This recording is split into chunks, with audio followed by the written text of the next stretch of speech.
Të dashur shqiptar, shërbimi sekret gjerman kërkon kokën e Edi Ramës për një arsye themelore. Edi Rama është bashkuar me një fuqi kaq djallëzore e cila përbën kërcënim për Gjermaninë, për interesat e saj ekonomike. Gjermanisi kanë mbetur 4 javë rezerva nafte. Shtetet Bashkuara të Amerikës ju kanë mbetur 4 javë rezerva strategjike nafte. Brenda një muaji, Europa dhe Shtetet Bashkuara falimentojnë, nuk kanë më çat lëvizin avionët, nuk kanë më çat punojnë fabrikat, se të gjitha punojnë me naftë.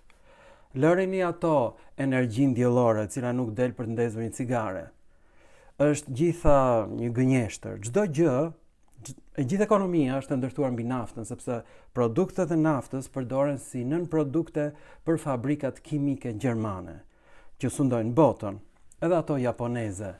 Pra i gjithë perëndimi ka një muaj naftë.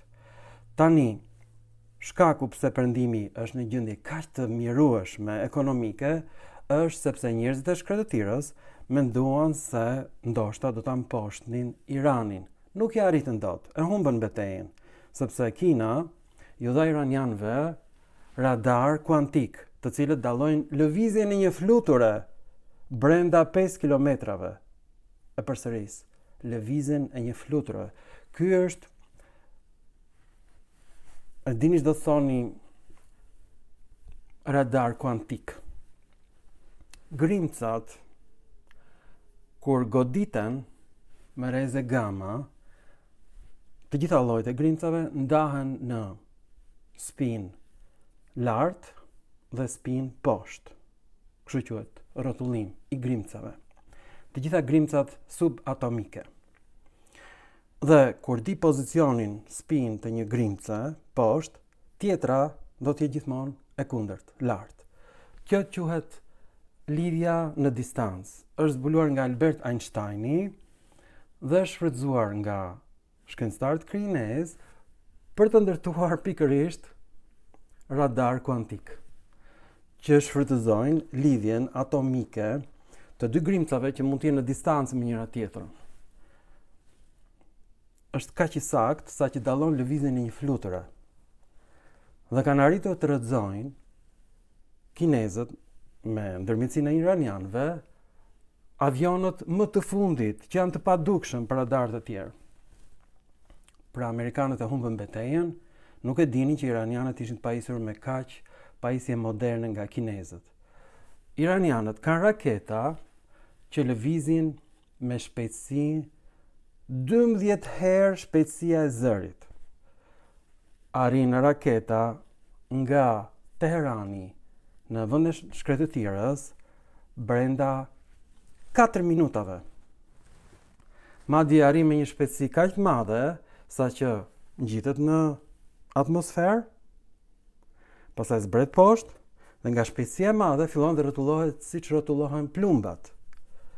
Dhe merr një shpejtësi akoma më të madhe dhe arrin në fund fare shpejtësinë 14 herë shpejtësinë e zërit. 14 herë. Në momentin që radari e dallon raketën, radarët e njerëzve të shkretëtirës nuk kanë kohë ta shtypin butonin e mbrojtjes ajrore, sepse brenda 4 sekondave nga momenti i dallimit, raketa qëllon objektin, nuk përdor eksploziv, ka vetëm forcë kinetike.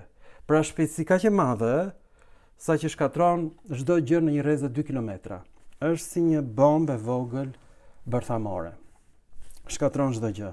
Vetëm me lëvizje kinetike, është si një meteor që vjen nga qielli, kjo lloj rakete. E kanë shpikur kinezët. Dhe po e përdorin si stërvitje, pra si tabel qitje, vendin e shkretëtirës. Dhe ata ishin të paprgatitur për këtë lloj teknologjie. Iranianët kanë arritur shkatrojnë 2 anije strategjike amerikane në këtë konflikt. Njëra prej tyre ka kushtuar 14 miliard dollar. Pra amerikanët e humbën betejën, po përgatiten për ta sulmuar Iranin edhe një herë. Është bërë një marrëveshje e përkohshme.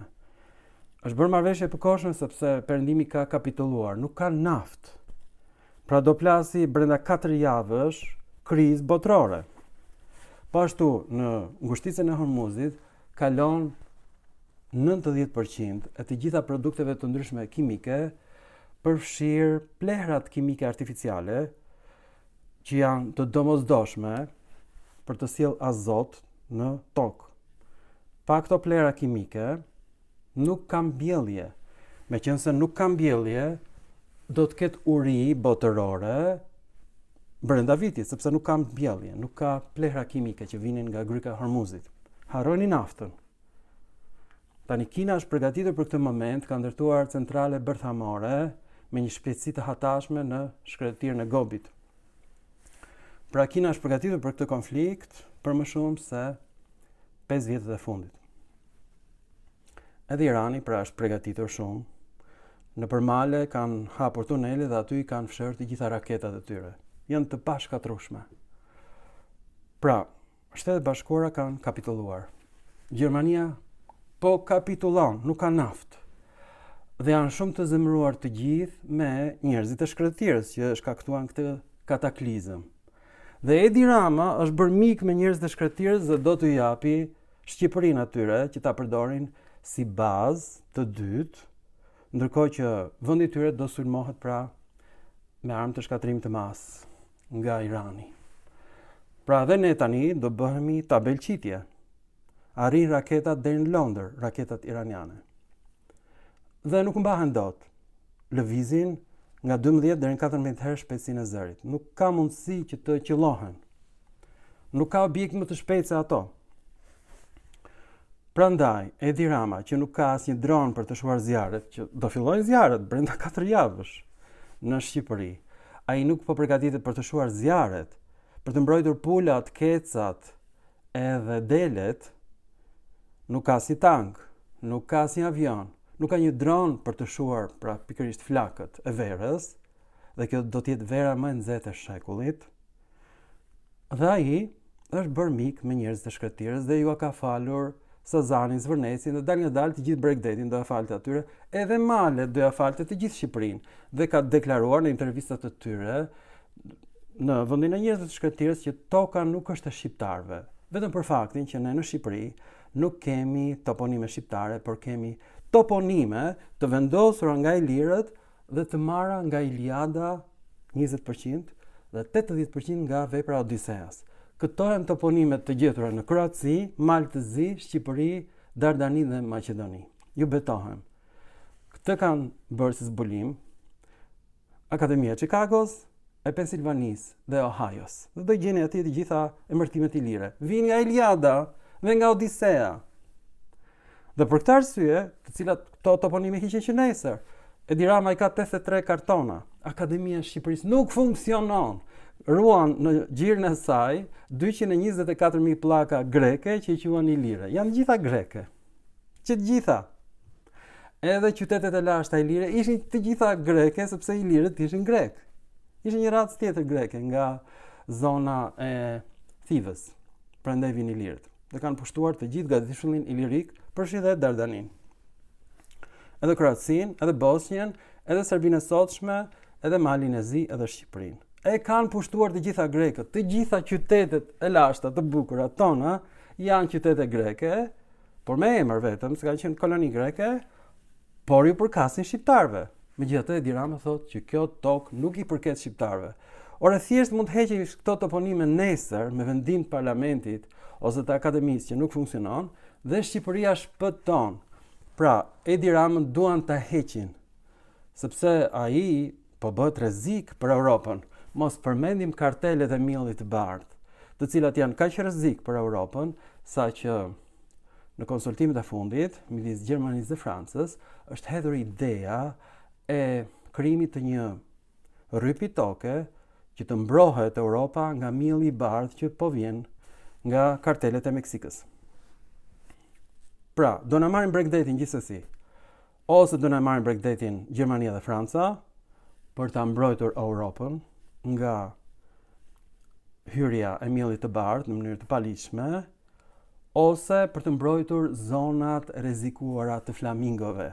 Pra, sa më shpejt duhet hequr Edi Rama. le të vinë pushtet kushdo. Morë një njeri nga rruga, le të bëhet kryeministër Marin Mema, jam dakord.